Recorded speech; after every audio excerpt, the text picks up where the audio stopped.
I survived so I could thrive. Generations of trauma, systemic racism, oppression, and cultural assimilation. I was determined to thrive. Because resiliency is woven in my DNA. They say resiliency is how well you adapt in the face of adversity, trauma, threats, or significant sources of stress. I say, it doesn't matter where you come from or what you've been through, you have what it takes to be resilient.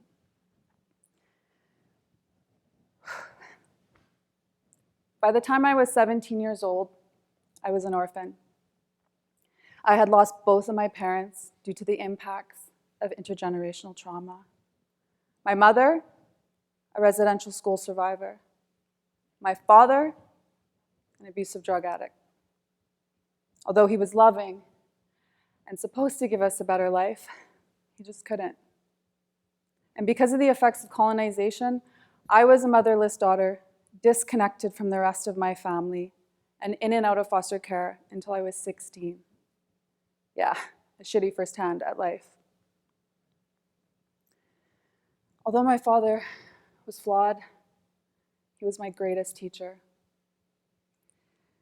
He taught me how to be resilient, and he taught me how to be a survivor. During my childhood, he would consistently teach me essential life skills that we don't often learn until later on in life. Lessons like, always be aware of your surroundings and know what's going on within you. Trust your gut. If it feels wrong, it probably is. These teachings saved my life. And by the age of 7, I was self-reliant. One day I was walking to school when a truck pulls up beside me and a man in the truck yells, "Hey, Christie, get in. I'm your Uncle Calvin, I'll give you a ride." I don't know who this man is claiming to be my uncle. So I tell him I don't talk to strangers and I'm not getting in your car. He continues to drive along beside me, offering me a ride. When finally I yell at him, "Leave me alone.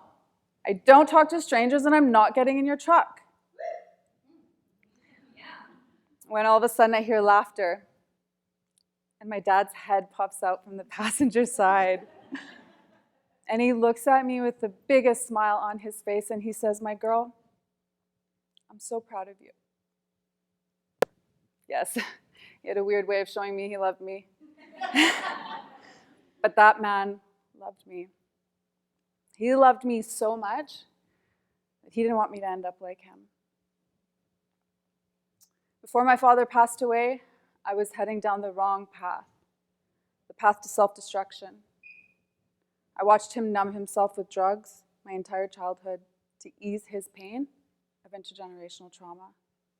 It's all I ever knew. So self-destruction seemed to be the only option for me. By 16, I was a high school dropout, addicted to drugs and alcohol, and living on my own. No one could tell me what to do. My father saw this, and he begged me. He begged me not to end up like him. On his deathbed at 44, due to addiction. He knew he wasn't a good role model for me growing up, but he wanted me to learn from his mistakes. And I knew that I didn't want that life either.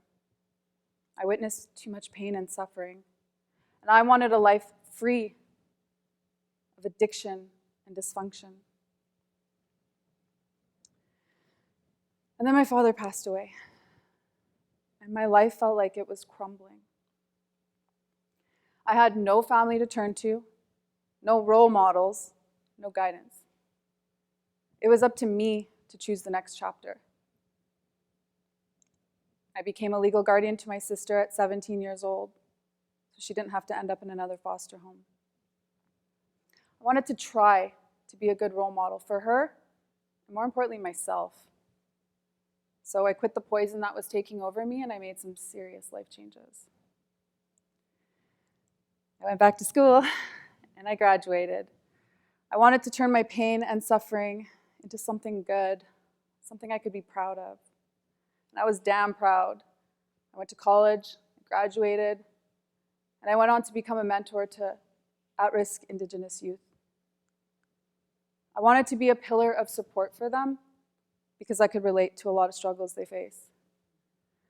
I often felt lonely, isolated, and misunderstood. And I was ready to show these youth you could overcome anything you put your mind to. I wanted to remind them that Indigenous people are strong, resilient, and capable. I want everyone to know that. Indigenous people are strong, resilient, and capable.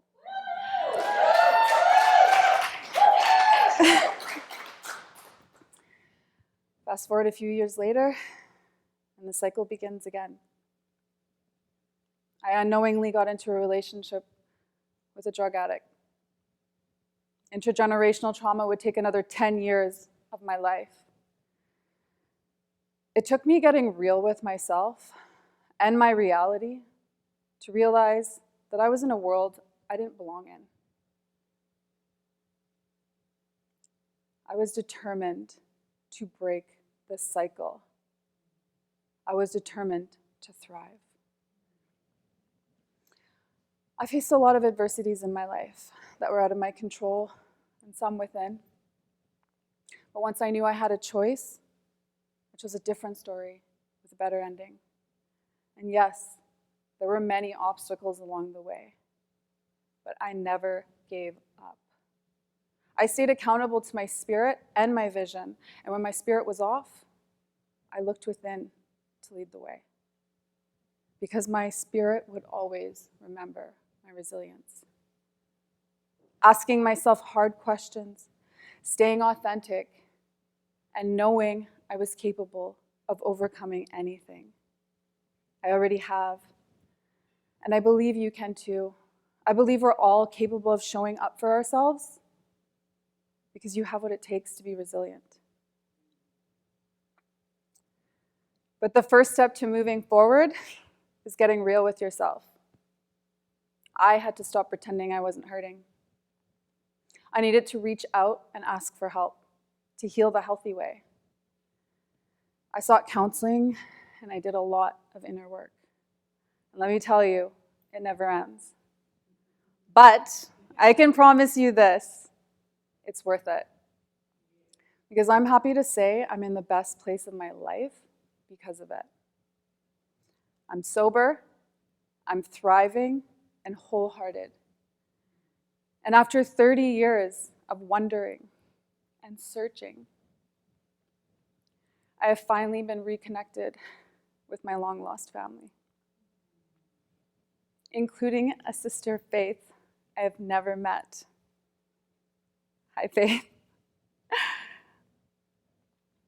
I'm genuinely grateful for every person and experience that has come my way, good or bad, because I believe there's opportunity for growth from every experience.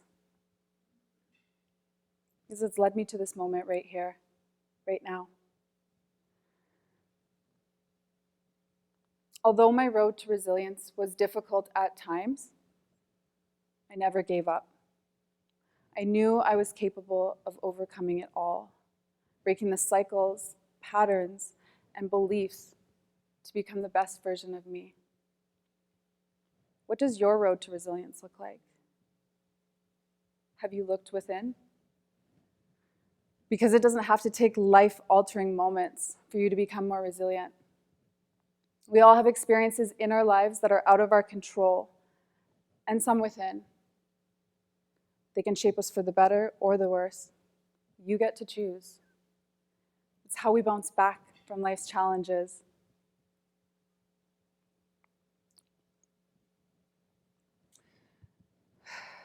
To the Creator, my ancestors, and my angels, thank you for walking alongside me. I have felt your guidance along the way. You remind me of how strong, resilient, and capable I am. Capable of overcoming and achieving anything I put my mind and energy into. Hard work, determination, and perseverance pays off. to Indigenous youth, sisters, allies, and anyone needing to hear this. Never give up.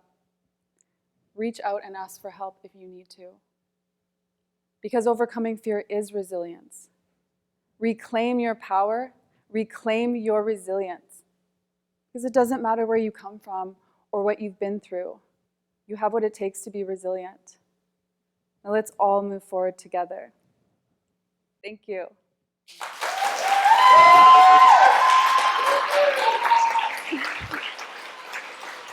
Thank you.